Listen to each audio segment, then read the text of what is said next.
Hi there, this is Derek from Pacific Coast Auto taking a look at this 1990 Skyline GTS-T Type M. Type M is the version of the car that comes with the nice big brakes on it. It's got the RB20DET engine, which is the 2-liter inline-6 single turbo, and this car has 253,000 kilometers on it. The overall condition of the body is below average, and with the higher mileage, this is kind of one of your lower price, lower grade Skylines. So we'll take a look at the exterior, the interior, and the engine bay. Now, just because I said that this one is below average or lower grade does not mean that there is no reason to buy a car like this. This one would be sent to the USA, and there is plenty of demand in the USA for vehicles, Skylines, in all sorts of conditions. And to be honest, most of the people looking to buy Skylines are looking for ones that are within a reasonable budget. And because of the price increase of the Skyline, reasonable has been thrown out the window. And so there's actually a bigger market for the cars that are in a condition like this than cars that are in a perfect condition, just because there are more buyers at this price level. So the engine seems to be in running condition, and high mileage cars you really have to watch out for rust. This one seems to be really good. No rust in the engine bay, which is a common Skyline thing, and it doesn't look like there's any concerning rust in the underside. The engine has had the timing belt changed twice. Once in 1997 at 93,773, and once in 2005 at 186,140. You can see the alternator and the water pump are shinier than everything else. Oil looks good, the coolant looks good, and that ticking sound that you hear, that's your injectors ticking. There is a little bit of sound coming from the engine, but it's not something that's out of the ordinary, especially for a higher mileage car. It certainly doesn't sound like the car is in need of any help mechanically that I can tell at this point. It looks like your AC evaporator is also newer than normal, but the auction sheet did say that the AC doesn't work on this car. And your heating plumbing looks shinier. Okay, gonna lower the hood, and I gotta apologize for a couple of things in this video, so here comes my apology. Number one, the car's really dirty and dusty, and you've heard me apologize about that before in my other videos. Sorry about that. We also don't have the auction sheet because I was stupid and forgot to bring it today. And so what we're going to do is we're going to look at the auction sheet off of the picture on my iPhone. That's why I'm holding my iPhone. I wouldn't normally, hold my iPhone while taking these videos, because holding the camera with one hand is a little bit annoying, to be honest.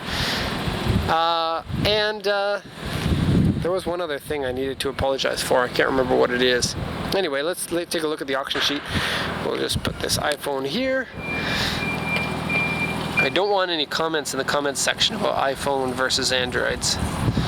Okay.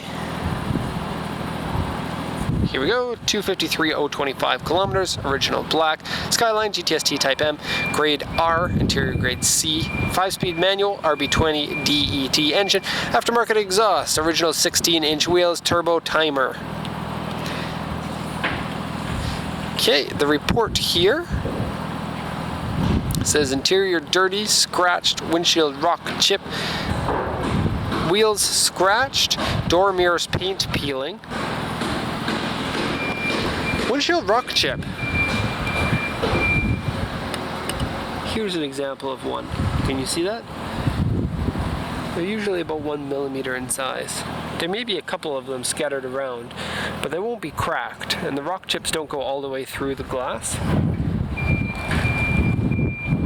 It's the only one that I can find so far. Sometimes they take a while to search for because they're not really easily apparent. The only time that you ever really see them is when the sun shines right on your glass, and then it'll be a little shiny spot. Okay, what else do we have here? Headliner is dirty, audio has been removed, steering wheel peeling, and it's really badly peeling, needs to be replaced. Interior has pet hair, AC doesn't work, oil leak. The oil level wasn't low. Oil leaks are usually so small that they won't drip down. Sometimes don't even need to be handled, sometimes they do. It depends. Dashboard part comes up, Skyline GTR feature. Core support has been replaced, right front inner panel dented or deformed. cross member replaced, and front side member dented or deformed. Now, this one here, the body, see the hood, the front fenders have been replaced. That's what the XX means. You have A2U2 on the right side door, rear fender, sorry, and A1U2 on the, I'm sorry, that's the left. This is the right on the front fender, and an AU3 on the rear fender with a W mark as well. And so that is quite a bit of body damage on each of those areas. I did go over them in the side panel checks. I'll just briefly show you here. Got some small dents there. You've got the really big one here. And actually the auction sheet says the rear bumper is misaligned, and I'll show you that as well. This front fender had one right here. None of the damage is really terrible. And where was the one on the side? Over here. And what's nice about this chassis is, in the US, no matter what the condition is, this car is always going to be wanted as a drift car, because, you know, people love these cars for drifting, various scratches and dents, and that's the auction sheet. So let's take a look at the car. So pretty much stock, everything. Stock front fog lights, which are optional. Stock headlights, stock hood, stock fenders, stock wheels, stock big brakes. See? So, yay for big brakes. Stock side skirts. And actually, we just checked another Skyline GTS-T, and I was talking on that one. Oh, the other thing I was going to say sorry about is the wind noise, because I forgot my windsock today. So sorry about the wind noise. Anyways, on that last one, I was talking about how the rear spats are ones that I'm not familiar with. And then I look at this car, and it's got the same rear spats on it. So those rear spats are ones that I'm not familiar with, because we don't buy a lot of GTS-Ts, to be honest. And part of the reason is because there aren't very many of these. GTS-Ts are way more rare than the GTRs, which is funny because I don't know for sure, but I believe that the GTRs were sold in smaller numbers than the GTS-Ts. It's just that GTS-Ts were never worth enough until recently to be repaired when they get in accidents. They would get written off a lot sooner than a GTR would. And a lot of them got exported, a lot of them have been used as drift cars. Nobody drifts in a GTR because why carry around all that extra weight? Okay, so I showed you the body. I'm going to show you this back corner because it's a little bit bad. So those that big dent that is there also said that the bumper was misaligned. And if you take a look here, the bumper is pushed in possibly about 1 centimeter or so. So if this were my car, what I would do is take the bumper off, pull that stuff out, probably a bumper bracket, and then put the bumper back on. And it makes it so that your spat doesn't line up properly. That being said, you know, I don't know what the intent of this car is. It's going to land in the US and something's going to happen with it. It may be that the best case is just to sell it as is, because even a car like this, you pay a small amount for the car comparative to the market price of the GTRs. And so that means that you can just land the car and sell it for more than you bought it for, no matter what the condition is.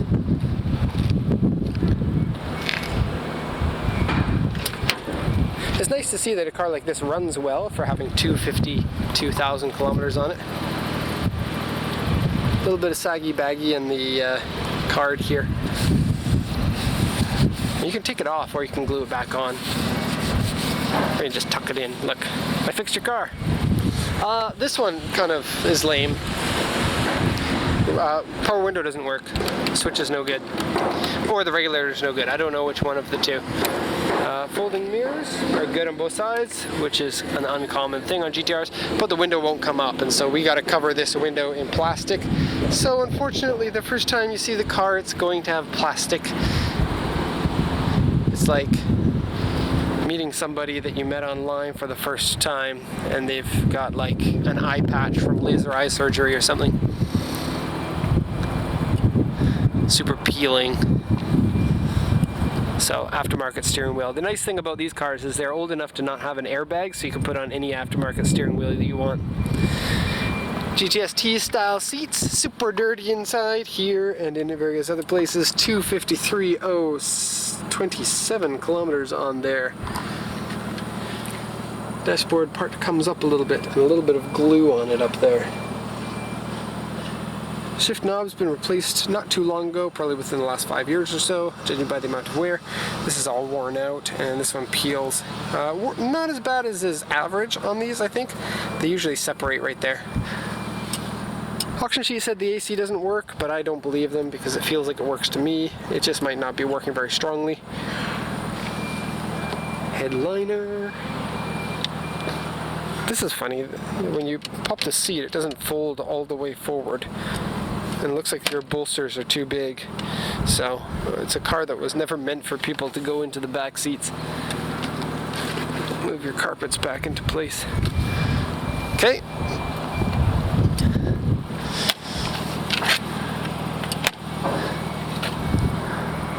Alright, so that's the interior there. Give you a little engine rev to see what that's like. So you can see the GTS-T compared to the GTR is not as responsive, except for the one that we just posted on the same day as this one, because that one was super responsive, but probably had aftermarket computer and other various little tidbits. Okay, that's going to be it for the interior here of Skyline GTS-T Type M. And that about the window there. The auction sheet didn't mention the window being broken, but all of the windows are tested for the auction sheet, and so that would have broken in between the testing and us getting the car. And when the car goes into the auction, anyone can test that. And so when the car is there, there could be 10 or 15 or 20 people testing the power windows or something like that. And so it's very possible for it to break there. Something like that can't be claimed to the auction. And in fact, this is something that I really want to stress. When we buy cars for the US market, 25-year-old cars pretty much can't have any claims to the auction.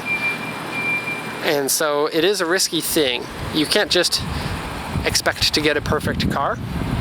There is some risk. When you're buying a car, there's always a risk. But when the car is 25 years old, you have to understand that there is a more significant risk in a 25-year-old car than, say, a 10-year-old car. For a lot of the buyers, these cars are actually older than the buyers are, you know, if they're younger than 25 years old, which is, you know, one of the target demographics for this car. A lot of younger people like them because, you know, they grew up with them in Gran Turismo or in video games or movies, and so. Anyway, that's going to be the end of the video. Sorry for the rant at the end there, and hope you enjoyed this video of Skyline GTS-T. If you have any questions, you can post them in the comments section, or you can send us an email. We are finally getting to the bottom of the email box, and so from now on, we shouldn't have serious problems like we have in the last few months with getting back to emails. We have a lot of people working on them now, and they're doing a better job every month. So thanks a lot for watching, and have a nice day.